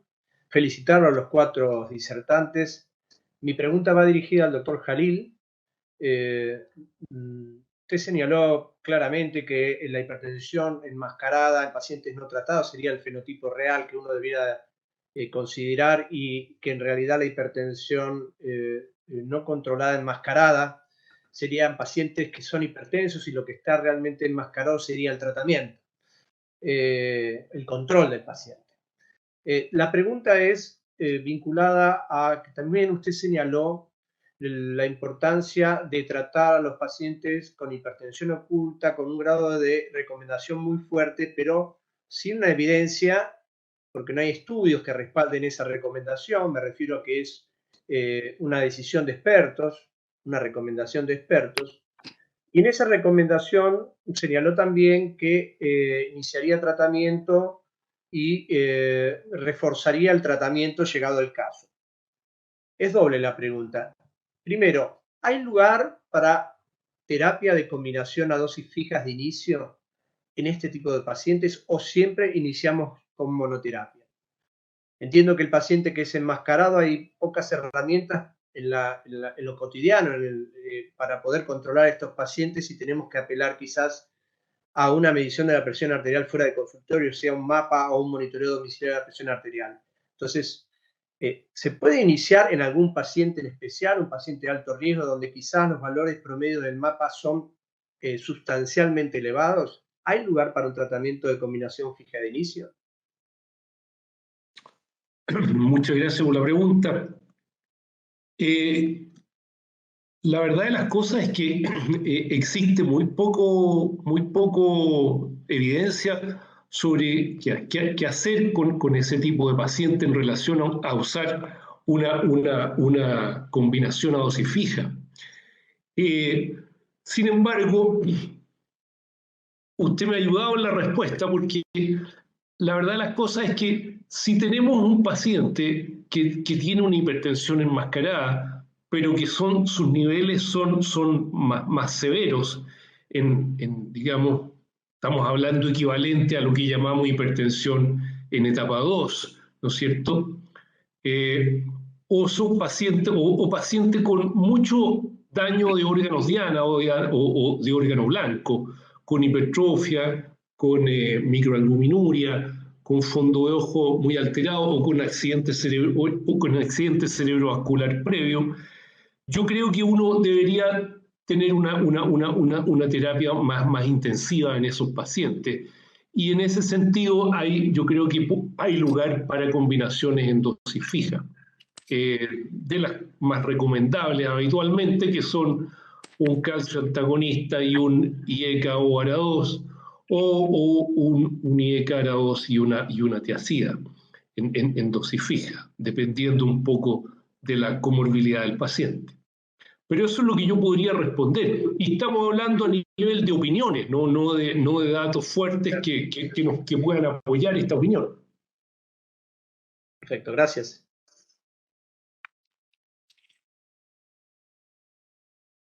Bien, muy bien.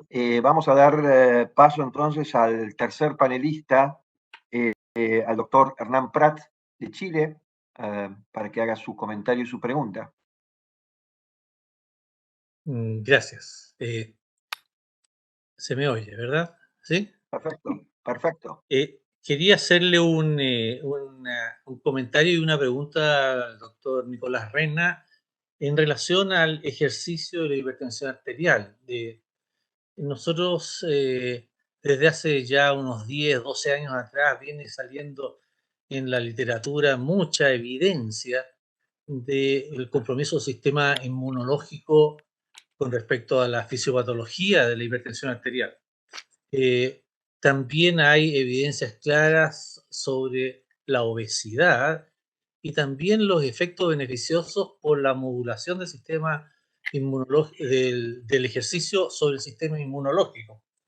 Entonces, ante tal situación, parecería ser claro, y por lo que él expuso, de que a los hipertensos uno debiera prescribirle ejercicio, ojalá ejercicio regular, e incluso entrenamiento físico progresivo.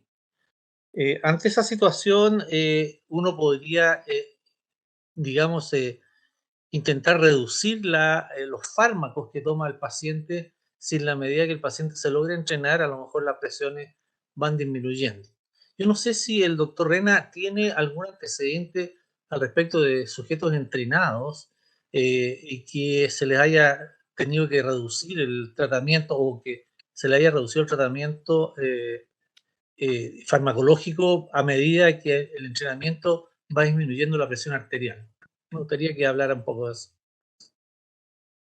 Bueno, muy bien. Muchas gracias por la pregunta.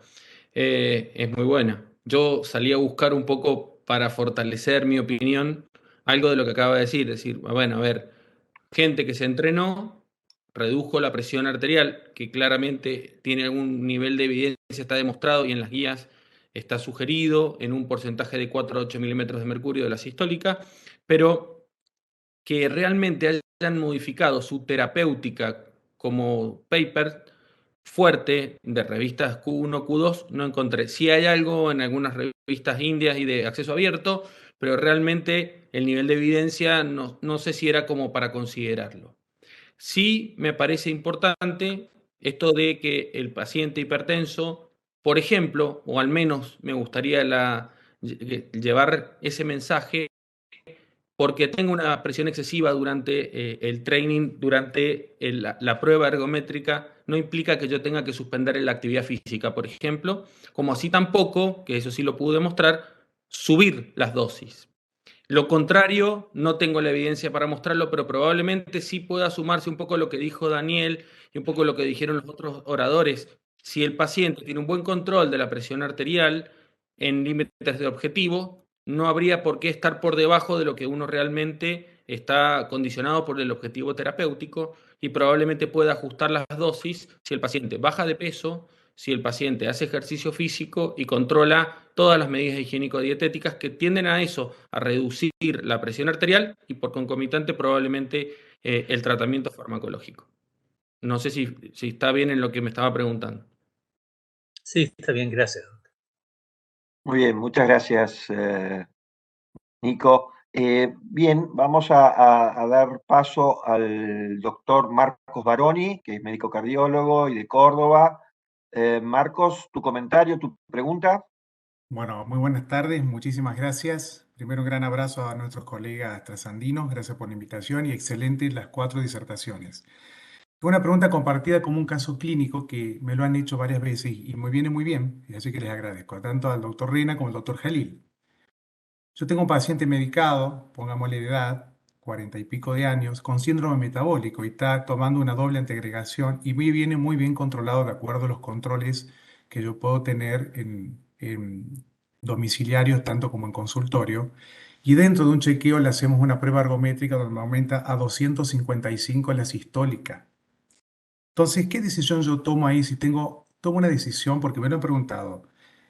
Tengo que hacer un mapa a ese paciente porque puedo sospechar que el fenotipo de ese paciente me puede a mí dar un fenómeno de hipertensión enmascarada por su síndrome metabólico, a pesar de que está supuestamente bien agregado, o que ese valor exagerado de los 255 de sistólica que me hizo en ergometría me orienta a eso. Porque dejó muy claro el doctor Rina que posiblemente eso no tenga nada que ver, pero esa pregunta yo me la hago. ¿Estará bien controlado la presión? ¿Tendré esa hipertensión enmascarada? Porque me hace 255 de sistólica en una ergometría. Por eso es una pregunta clínica un poco compartida tanto por el doctor Reina y el doctor Jalil. A ver, Arranco. Nico. Ok. En líneas generales lo que yo pude revisar era esta correlación de que muchos pacientes podían tener una prueba ergométrica o una presión arterial inadecuada durante el ejercicio y eso no se correlacionaba con el mapa. Eran pacientes claramente normotensos en el consultorio, eran normotensos en el mapa y tenían esta respuesta exagerada.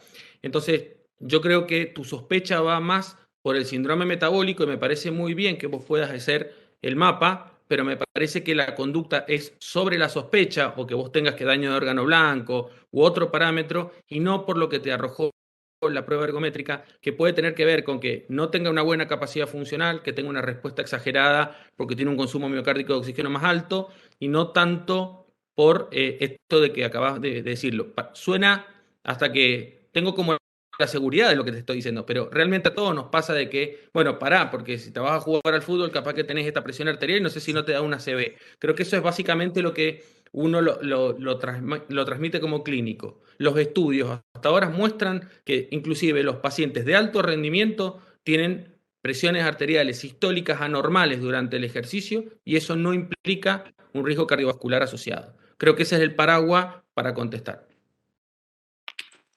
Doctor Jalil.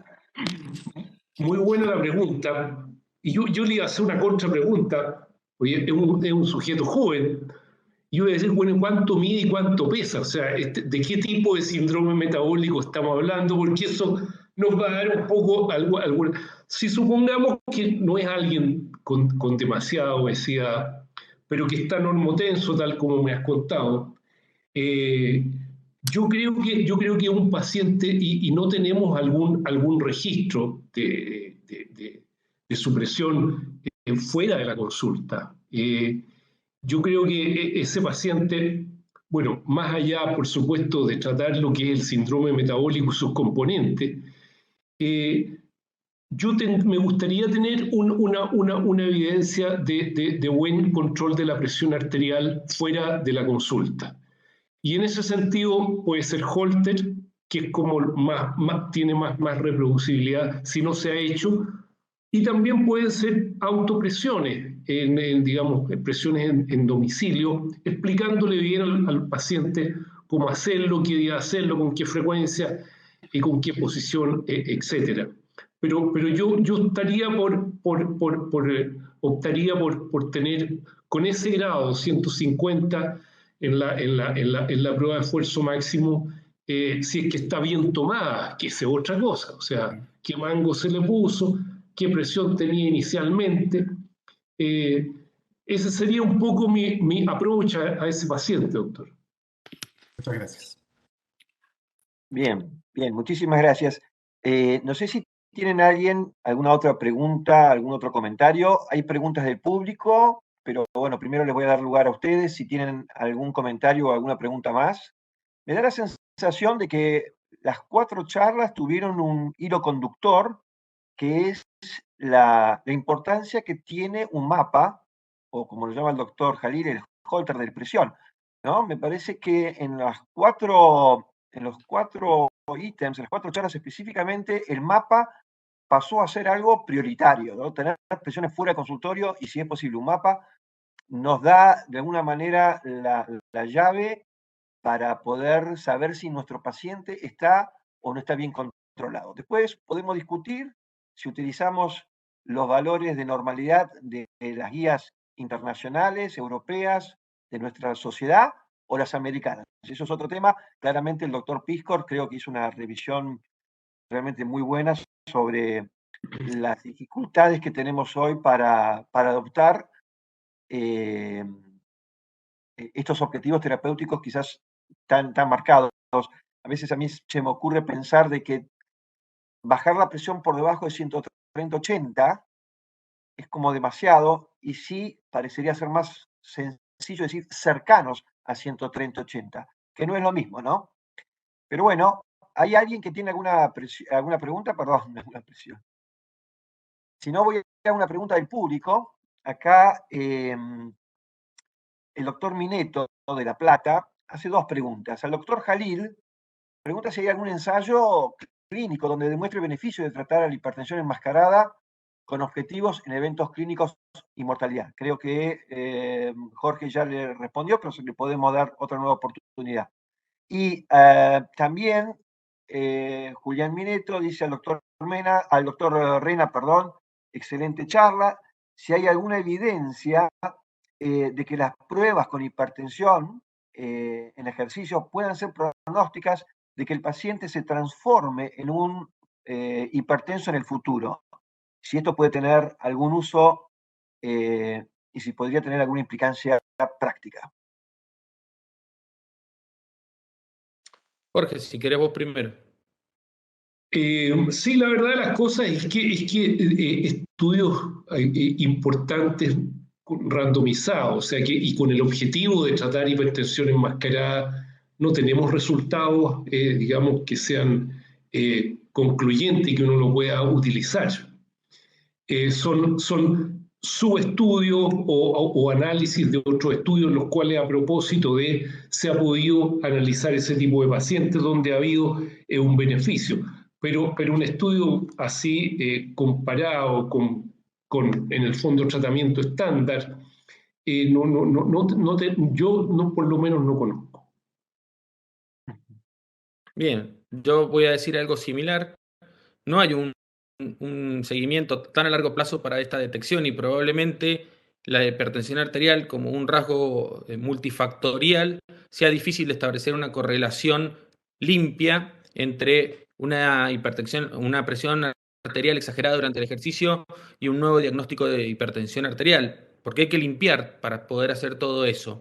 Lo que sí está claro es que la edad no es, como les mostré, era lineal y aumentaba con la edad la presión arterial sistólica durante el ejercicio, y eso también va correlacionado a que yo puedo seguir al paciente, siempre va a tener un poquito más de sistólica y tampoco implica que sea un factor que desencadene hipertensión arterial. Por lo tanto, creo que si no hay evidencia real, no lo puedo contestar, pero me pareciera como que no. Bien, muchas gracias, Nico. Mira, yo recuerdo que había algunos trabajos israelíes, pero de hace mucho tiempo, que le daban importancia a en qué tiempo tenía una respuesta hipertensiva, y ellos hablaban de los 6 primeros minutos y más de 200 milímetros de mercurio. Pero acá el doctor Marcelo Jiménez Peña dicen que muchas ergometrías son apuradas en carga y tiempo, lo que confunde muchas veces. No sé qué opinas de esto. Claramente, está bien. Inclusive los protocolos, tanto el protocolo de Bruce o el Bruce reducido, modificado, también se probó en ese estudio de la SERCHE, y el protocolo también es importante para la respuesta, sin importar, nuevamente, los mapas eran iguales y no tenían hipertensión arterial, pero claramente si yo aumento la carga, va más más rápido, aumenta el volumen minuto cardíaco, el gasto cardíaco, y que por lo tanto eso lleva a mayor presión arterial sistólica. Entonces, si yo achico los tiempos y genero más carga, probablemente ese paciente tenga más chances de tener una hipertensión sistólica exagerada en la carga respectiva que estamos evaluando. Bien, muchas gracias. Acá hay una pregunta de Julio César Medina, que agradece a Pfizer por la invitación, pero que está inquieto por la presencia de pacientes hipertensos asociados a taquicardia, sin sobrepasar una frecuencia cardíaca de 90 por minuto y sin daño de órgano blanco. Ellos presentaron hace 2 años un estado de estrés por efecto de la pandemia post-COVID y confinamiento, y pregunta si sería recomendable iniciar el tratamiento con beta bloqueantes. A ver, ¿quién puede responder a esta pregunta? La verdad de las cosas, tuvimos la semana pasada en la sociedad al doctor Svelken, noruego, que ha participado en la confección de las guías de hipertensión europea, las últimas, y está también en las que vienen el próximo año, aparentemente. Y era un tema a propósito del uso de beta bloqueo en hipertensión arterial. Ahora, lo que dice, lo que plantea el doctor, el colega, yo creo que él tiene razón. Es decir, es un caso para empezar con beta bloqueadores. Un sujeto que tiene 90 por minuto en promedio es una frecuencia alta. Pero volviendo un poco a los beta bloqueadores en hipertensión arterial, él nos dejó entrever que esa recomendación de proscribir los beta bloqueadores en hipertensión arterial no era una cosa tan clara y que aparentemente había quedado en las guías. Es algo que lo escuchamos y nos sorprendimos mucho, como un error. Esa proscripción de beta bloqueadores de primera línea en pacientes, digamos, hipertensos habituales, más allá de los con indicaciones perentorias. Pero claramente, volviendo al caso del doctor, yo creo que es un caso para inicio de beta bloqueadores, porque probablemente ahí hay mayor actividad simpática dando cuenta de ese fenómeno. Bien, bueno, muy bien. A ver, no sé si hay alguien más de los panelistas que quiera hacer algún comentario. Si no, ya vamos a ir cerrando. ¿Le parece bien? Porque ya estamos casi en 2 horas de este primer encuentro. Patricia, no sé si vos querés hacer algún comentario final. Si no, yo hago un cierre de las 4 charlas. No, yo solamente, perdón, pero tengo mucha tos. Solamente agradecer a los panelistas y agradecer a los expositores y bueno, y desear que sigamos trabajando en conjunto en el futuro. Buenas noches. Muchísimas gracias, Patricia. La verdad que para mí también fue un placer poder moderar este primer encuentro trasandino. Así que te agradezco muchísimo. Agradezco también al laboratorio Pfizer Upjohn por darnos esta oportunidad, a los 4 panelistas por sus excelentes disertaciones, perdón, a los 4 disertantes y a los panelistas también.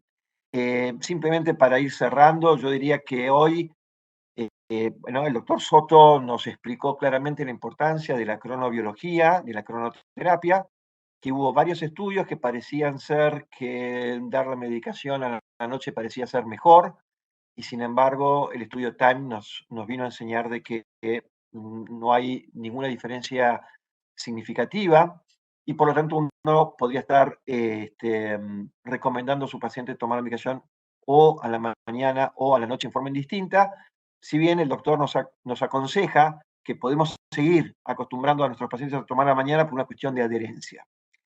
En segundo lugar, el doctor Nico Rena, yo tenía cierto temor, que es lo que nos iba a comentar en esta exposición, y la realidad es que vine a confirmar de una vez más, de que la ergometría no es una herramienta que deberíamos utilizar como diagnóstico de hipertensión arterial.